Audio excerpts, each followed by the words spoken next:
भाइयों, मैं भी उस माता से मिल रहा था जो भारतीय जनता पार्टी के कार्यकर्ता स्वर्गीय सुबोधजीत बाग की पूज्य मां है।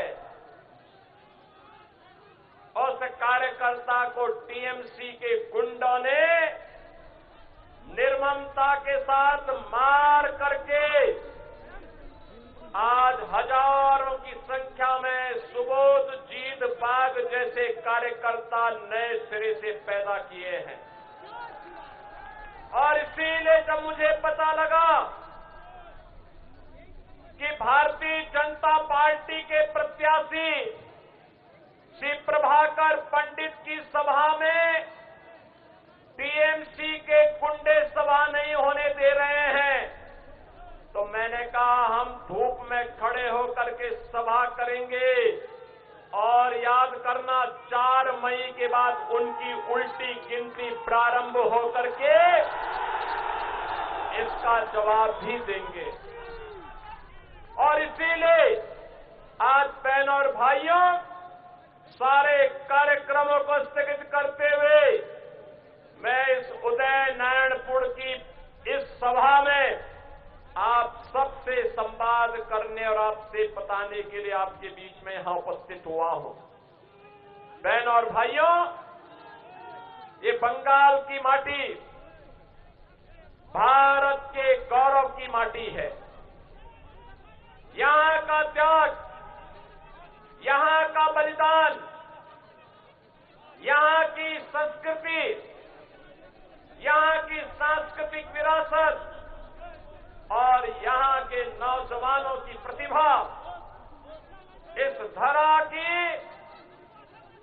सन्यासियों की एक परंपरा, यहां के वीरों की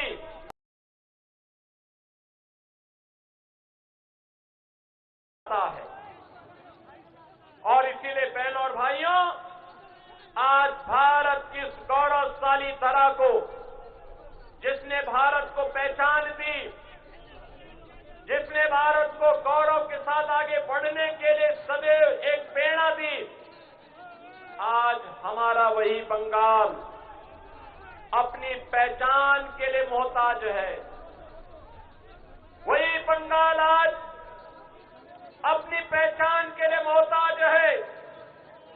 नौजवान बेरोजगार है, अन्नदाता किसान को उसकी उपज का दाम नहीं मिल पाता है, बेटी बहन असुरक्षित है, आस्था के साथ खिलवाड़ हो रहा है और पर्व और त्योहार के पहले उपद्रव करके कर्फ्यू जैसा माहौल पैदा करने का प्रयास किया जाता है। बहनों और भाइयों, आपके उत्साह को मैं नमन करता हूं। आपकी सभा के लिए टेंट और ऊपर किसी भी प्रकार का कोई भी हमारी पार्टी के कार्यकर्ताओं को इसके लिए टीएमसी के गुंडों ने यहां पर सभी को धमकाने का प्रयास किया, लेकिन धूप और गर्मी की परवाह के बगैर मां दक्षिणेश्वर काली को नमन करते हुए आपने भी बंगाल के उन वीर बलिदानियों की परंपरा के अनुरूप अपने आप को तैयार करके जो शपथ लेकर के आज यहां पर आए हैं, मैं कह सकता हूं भारतीय जनता पार्टी के प्रत्याशी श्री प्रभाकर पंडित को अवश्य यहां पर इस बार विजय मिलने वाली है। हावड़ा जनपद के सभी विधानसभा सीटों पर इस बार कमल खिलने वाला है और ये एक नई शुरुआत होगी। बहनों और भाइयों, बंगाल की धरा तो मैंने आपको बताया भारत के अंदर आध्यात्मिक परंपरा की साधना की परम पावन धरा है, जिसने रामकृष्ण परमहंस पैदा किए, जिसने स्वामी विवेकानंद दिए, जिसने लाड़ी महाशय और सेवाश्रम संघ के संस्थापक स्वामी प्रणवानंद जी को भी दिया। ये वही बंगाल की धरा है जिसने नेताजी सुभाष चंद्र बोस दिए, जिसने खुदीराम बोस दिए,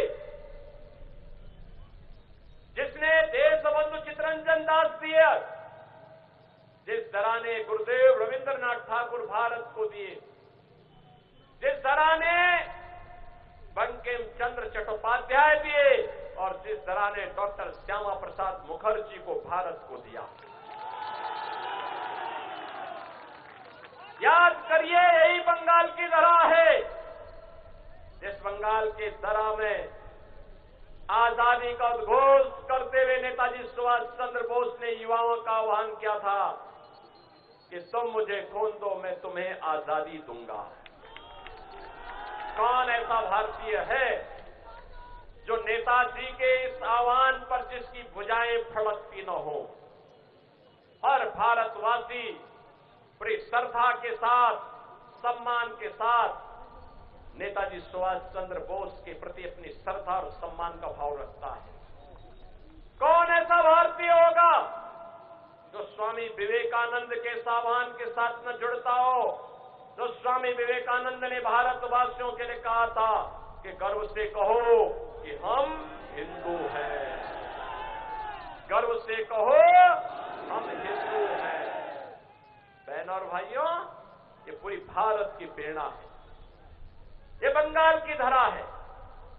इसी धरा में पैदा होने वाले डॉक्टर श्यामा प्रसाद मुखर्जी ने उद्घोष किया था, स्वतंत्र भारत में कांग्रेस की तुष्टीकरण की नीति का विरोध किया था।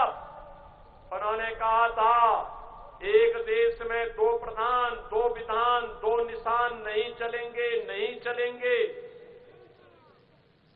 कांग्रेस कश्मीर के साथ साजिश कर रही थी, धारा 370 लगा करके शेष कश्मीर को भारत से अलग करने की साजिश कर रही थी। कांग्रेस की साजिश का मुकाबला किसी ने किया था? इसी बंगाल ने किया था। बंगाल की धरा से डॉक्टर श्यामा प्रसाद मुखर्जी ने किया था। और बहनों और भाइयों, डॉक्टर श्यामा प्रसाद मुखर्जी जी के सपने को साकार किया है आज के प्रधानमंत्री श्री नरेंद्र मोदी जी ने, जब कश्मीर में धारा 370 सदैव के लिए समाप्त करके, जैसे कश्मीर में धारा 370 सदैव के लिए समाप्त हुई है, ऐसे ही बंगाल की धरा से बंगाल की अस्मिता के साथ खिलवाड़ करने वाले, बंगाल को माफियागिरी और गुंडागर्दी का अड्डा बनाने वाले टीएमसी और कम्युनिस्टों और कांग्रेसियों का सफाया करना है।